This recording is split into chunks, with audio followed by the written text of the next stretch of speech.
في هذه اللحظات سوف يتم تكريم ناظر عموم قبائل الرشايدة الأستاذ أحمد حميد بركي. الله أكبر الله أكبر الله أكبر.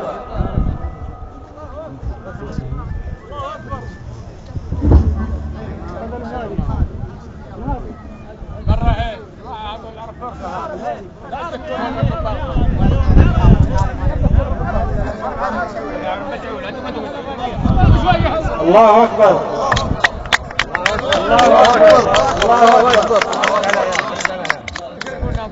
سلمان سليم مقدم سلمان سليم زيادة إن شاء الله. تهنئات حارة من الأخ الناظر الخريجين والمتكرمين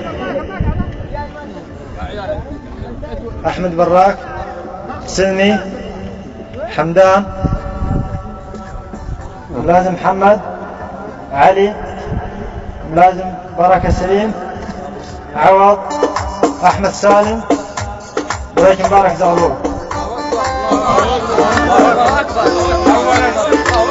لقد كرم الناظر أحمد حميد جزاه الله خير الأسود الحرة في دخولها، وحان الوقت أن يكرمونها عياله، وهو وسطه ورؤوسه فوق النجوم، وهو يحيونه وخدامه وذراعه اليمين، وهو معه وهو ابه وكل الرشايده.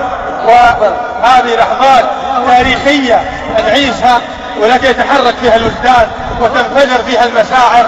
هذه اللحظات كنا نتمناها وتمنينا لو أن نموت نشوف جزء منها، ولكن الحمد لله بالكامل رأيناها، وبأمر الله حنرى لأكبر منها. الله أكبر الله أكبر الله أكبر الله أكبر. المجال متروك الناظر أحمد حميد بركي.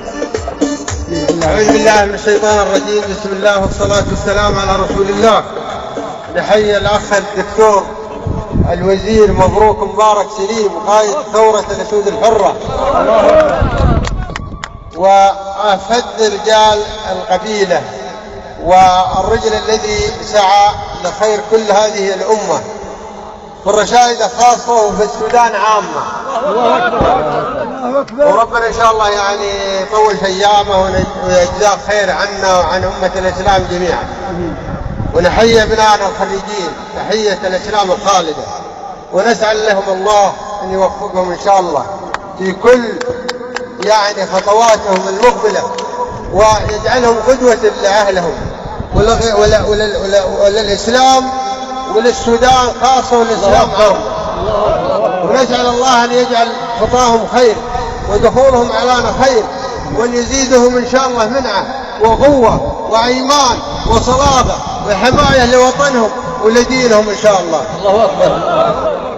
أحيي جميع أهلي وقيادات القبيلة الموجودين من شيوخ خط ومن عبد ومن مشايخ ومن قبيلة عامة، ونسأل الله لهم التوفيق ونوصيهم خيرا بأبنائهم وبأهلهم وبأنفسهم.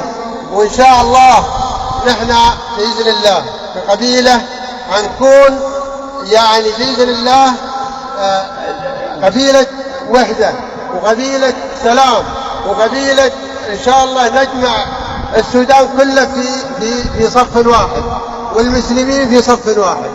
جزاكم الله خير وشكرا جزيلا على هذا التكريم والسلام.